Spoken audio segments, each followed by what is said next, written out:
মাত্র একটা ডিম আর 2টা কলা দিয়ে ঝটপট সকালের নাস্তা বা হেলদি প্যানকেক তৈরি করে নিন। আসসালামু আলাইকুম everyone, welcome back to my channel. এখন আমি আপনাদের সাথে শেয়ার করব ডিম আর কলা দিয়ে একদম সহজ আর হেলদি একটি নাস্তার রেসিপি। সকাল বিকেলে বা বাচ্চাদের টিফিনে খুব সহজে এই নাস্তাটি তৈরি করে দিতে পারবেন। এই নাস্তা তৈরি করা যেমন সহজ, খেতেও হয় অনেক বেশি মজার। একবার তৈরি করলে বড় থেকে ছোট সকলেই খুব পছন্দ করবে আর খুব মজা করে খাবে। তাহলে আর কথা না বাড়িয়ে চলে যাচ্ছি মূল রেসিপিতে। ডিম কলার নাস্তা তৈরির জন্য প্রথমে মাঝারি সাইজের 2টি কলা নিয়েছি। এবার কলাগুলো ছিলে একটা মিক্সিং বোলে নিয়ে নিচ্ছি। কলার সাথে অ্যাড করছি নর্মাল তাপমাত্রার একটি ডিম। ডিম অবশ্যই নর্মাল তাপমাত্রার হতে হবে। 1/3 কাপ পরিমাণ চিনি। আপনারা আপনাদের টেস্ট বুঝে চিনির পরিমাণ কমিয়ে বা বাড়িয়ে নিতে পারেন। 2 টেবিল চামচ পরিমাণ রেগুলার রান্নার তেল, সামান্য লবণ। যে কোনো মিষ্টি খাবারে সামান্য লবণ দিলে খাবারে ব্যালেন্স হয়, তবে যারা পছন্দ করেন না তারা বাদ দিতে পারেন। 1/2 চা চামচ পরিমাণ ভ্যানিলা এসেন্স। এটা একেবারে অপশনাল, হাতের কাছে থাকলে দিবেন, না থাকলে স্কিপ করতে পারেন, কারণ কলার নিজস্ব একটা ফ্লেভার রয়েছে। অথবা সামান্য পরিমাণে এলাচের গুঁড়াও ব্যবহার করতে পারেন। এখন একটা কাঁটা চামচের সাহায্যে কলা খুব ভালোভাবে ম্যাশ করে নিচ্ছি। কলা ভালোভাবে ম্যাশ করতে হবে যাতে করে এর ভিতরে কোনো রকম লাম্পস না থাকে।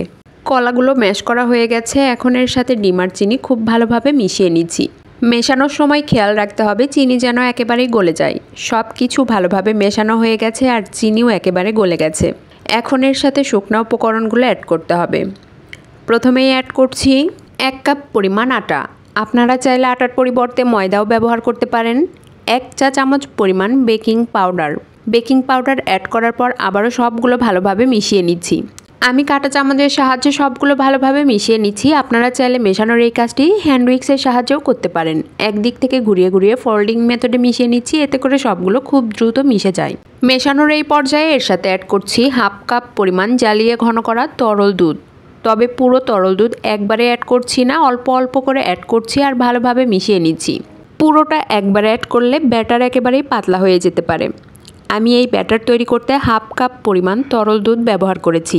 আপনাদের এর চেয়ে কম বা বেশি লাগতে পারে। যে কোনো নাস্তা বা কেক তৈরি করার ক্ষেত্রে অবশ্যই চেষ্টা করবেন পারফেক্টভাবে ব্যাটার তৈরি করতে। ব্যাটার যদি পারফেক্ট হয় তাহলে নাস্তাও একদম পারফেক্ট হবে ইনশাল্লাহ। সব কিছু ভালোভাবে মেশানোর পরে ব্যাটারের কনসিস্টেন্সি ঠিক কেমন হয়েছে আমি আপনাদের দেখিয়ে দিচ্ছি। দেখুন, ঠিক এরকম ঘনত্বের করে ব্যাটার তৈরি করে নিয়েছি। ব্যাটার একটু উপর থেকে ফেললে সাথে সাথে মিলিয়ে যাচ্ছে না, কয়েক সেকেন্ড পর মিলিয়ে যাচ্ছে। নাস্তা বা প্যানকেক তৈরির জন্য ব্যাটার একেবারে রেডি। এবার চুলায় একটি প্যান বসিয়েছি। প্যান গরম হয়ে গেছে। একটা টিস্যুতে সামান্য তেল লাগিয়ে প্যান ভালোভাবে মুছে নিচ্ছি, এতে করে কেক প্যানের সাথে লেগে ধরবে না। এবার আগে থেকে রেডি করে রাখা ব্যাটার 1 চামচ পরিমাণ প্যানে দিয়ে দিচ্ছি। প্যানে ব্যাটার দেওয়ার আগে প্রত্যেকবার ভালোভাবে মিশিয়ে নিতে হবে, এটাও একটা টিপস। এবার একটা ঢাকনা দিয়ে ঢেকে রান্না করে নিব প্রায় 2 মিনিটের মতো। এই পর্যায়ে চুলার হিট রয়েছে মিডিয়াম টু লোতে। 2 মিনিট পর ঢাকনা সরিয়ে মাশাআল্লাহ, দেখুন কত সুন্দরভাবে বেক হয়েছে, কতটা ছিদ্রযুক্ত হয়েছে সেটা দেখে নিশ্চয়ই বুঝতে পাচ্ছেন। এক পাশ হয়ে গেছে, এবার উল্টিয়ে 20 থেকে 25 সেকেন্ডের মতো অপর পাশও রান্না করে নিব। 20 থেকে 25 সেকেন্ড পর 2 পাশই সুন্দরভাবে হয়ে গেছে। এখন নামিয়ে নিচ্ছি। আপনাদের বোঝার সুবিধার্থে আরও একটা তৈরি করে দেখিয়ে দিচ্ছি। এই কেকগুলো দেখতে যতটা সুন্দর, খেতে তার চেয়েও অনেক বেশি মজার। আপনারা বাসায় অবশ্যই একবারের জন্য হলেও ট্রাই করবেন। আমার রেসিপির কোথাও যদি আপনাদের একটুও ভালো লেগে থাকে অবশ্যই লাইক, শেয়ার, কমেন্টস করবেন। ইউটিউব চ্যানেল থেকে দেখলে চ্যানেলটি সাবস্ক্রাইব করবেন, আর ফেসবুক পেজ থেকে দেখলে পেজটিতে একটা লাইক অথবা ফলো দিয়ে দিবেন। কথা বলতে বলতে আবারও একটা তৈরি করে নেওয়া হয়ে গেল। এবার সার্ভ করে দেখিয়ে দিচ্ছি কতটা মজার হয়েছে।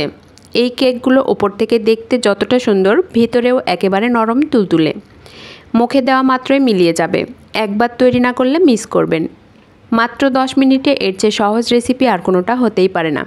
এবার একটা কেক ছিঁড়ে দেখিয়ে দিচ্ছি কতটা জালিদার আর নরম তুলতুলে হয়েছে। আশা করি আমার রেসিপি আপনাদের সকলেরই অনেক ভালো লেগেছে। এতক্ষণ আমার সাথে থাকার জন্য সবাইকে অনেক অনেক ধন্যবাদ। আসসালামু আলাইকুম, আল্লাহ হাফেজ।